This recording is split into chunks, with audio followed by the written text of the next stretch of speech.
Lunedì 4 agosto, San Giovanni Maria a Vianney.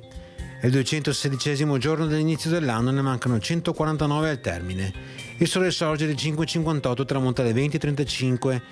La luna si leva alle 17:30, tramonta a mezzanotte e 32.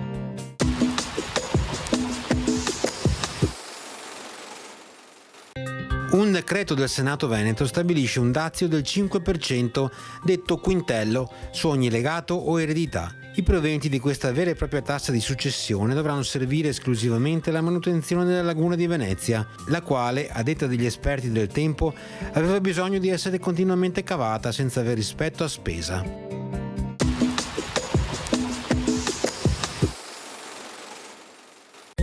Le previsioni per domani: cielo sereno o poco nuvoloso, per le temperature prevale un contenuto aumento.